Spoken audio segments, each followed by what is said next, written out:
The Green Bay Packers have granted Jaire Alexander permission to seek a trade.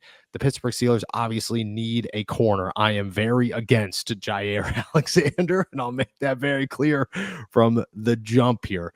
You look at him, and it's threefold, okay? $25.4 million this season is what his cap hit would be for the Pittsburgh Steelers. Was hurt last year. Not a cap number that I feel comfortable with at all. Two, the Steelers are having conversations trying to figure out if George Pickens is going to come back or not come back. And, even last night, it just, once you break everything down and really sit with it and look at words and all, so on and so forth, like you realize like the Steelers are still more likely to move on from George than they are to extend George because they're looking to get rid of that noise. And then third fold, the dude has already been fined for conduct detrimental to the team. He's been suspended for games for conduct detrimental to the team. Like, this is not somebody that comes to Pittsburgh that you want Joey Porter to learn from, that you want Joey Porter to grow behind. That is just not what you're looking for. I don't know if you can go get a bigger, badder star corner. I don't think you can. I think Jaire Alexander tops all the lists, but I do not think he's worth it. And if we're talking 15 to 20 million bucks for Byron Murphy, and we're saying no to that, if we're saying no to 13 million bucks for DJ Reed, I am certainly saying no to $25.4 million for Jaire Alexander. I'm super anti make this trade, but it did become apparent. Our boy Jack Markowski on SI made the argument that the Steelers should. We were talking today, and hey, you think this is an article worth writing? You think this is news that connects to the Steelers? He said, yeah, I think I have an opinion on this. I said, all right, cool. I'm not going to, I don't even want to know what your opinion is. I want to read the story. I'm excited for the story. Well, his opinion was the Steelers should trade for Jaire Alexander. And I got to say, Jack, man, I do not agree. It was a great opinion, great detail in the story, and way to break it down correctly. I just don't think it fits what the Steelers are looking for. I think that they need simple, calm, don't go spend more money. If you're not giving up a fourth-round pick to go move up to get a defensive tackle, you're telling me you're going to give up something and pay Jaire Alexander $25.4 million?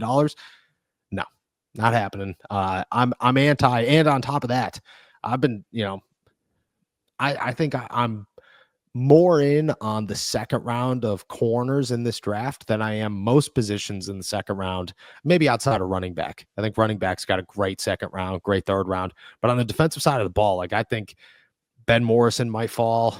I think Maxwell Hairstein might fall. Or Chevelle out of ECU might fall. Like there are names that are going to be there in that second round that I'm looking at going, oh, who's the dude out of Texas? The guy out of Texas is also a stud. I think he might fall to the second round.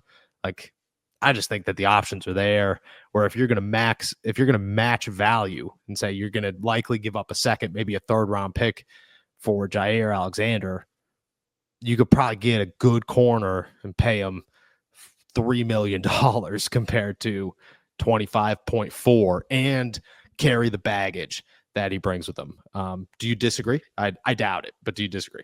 I am genuinely shocked. I was weighing over here whether or not you'd ask me, because every time we've brought up a big name cornerback, I have immediately shut it down. And I hate to do it to our good buddy, but I'm going to give the clean sweep. And no, I don't think if I'm the Steelers, I'm interested in Jaire Alexander. I mean, for all the reasons that you outlined, but specifically, I mean, the issue that they have right now is their number 3 can't stay on the field. Like, yeah, Corey Trice has only had 2 seasons, but in those 2 seasons, he's had one injury that cost him most of his sophomore season, and he didn't play a single snap of regular season football in his rookie season. So why would you bring in a number 2 corner in front of him that's also likely to miss some time going into 2025? So for that reason alone, I'm out on Jaire Alexander, let alone the fact that I have been banging the drum for the Steelers to spend their money on the offensive side of the football in free agency this offseason and not bring in a big money cornerback or defensive lineman. I think they need, if they're going to take the big swing, it needs to be on the offensive side of the ball. And I know it sounds like a broken record, but these names keep coming out, and they are big names. That there's a reason we're talking about it, because Jaire Alexander is a 2-time Pro Bowler, and deservedly so, because for a time you could make the argument that he was one of the best, if not the best, cornerbacks in the NFL. But He's not that right now, and he's certainly not worth the money, especially if you're a Pittsburgh Steelers team that needs to invest in offensive weapons. Yeah, I agree. I agree. I just look at if you spend if the Steelers, I really think they're on the verge of a riot if they go out and spend another big name on defense and just say, you know what, we have the least productive, most expensive defense in the NFL.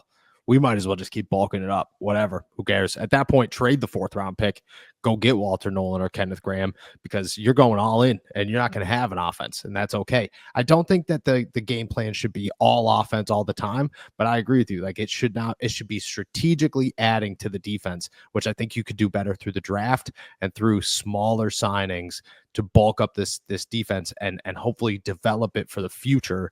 They have their pieces. They don't need Jaire Alexander. They don't. I mean, people are going to argue it. They don't need Jaire Alexander. He's not a guy on the map.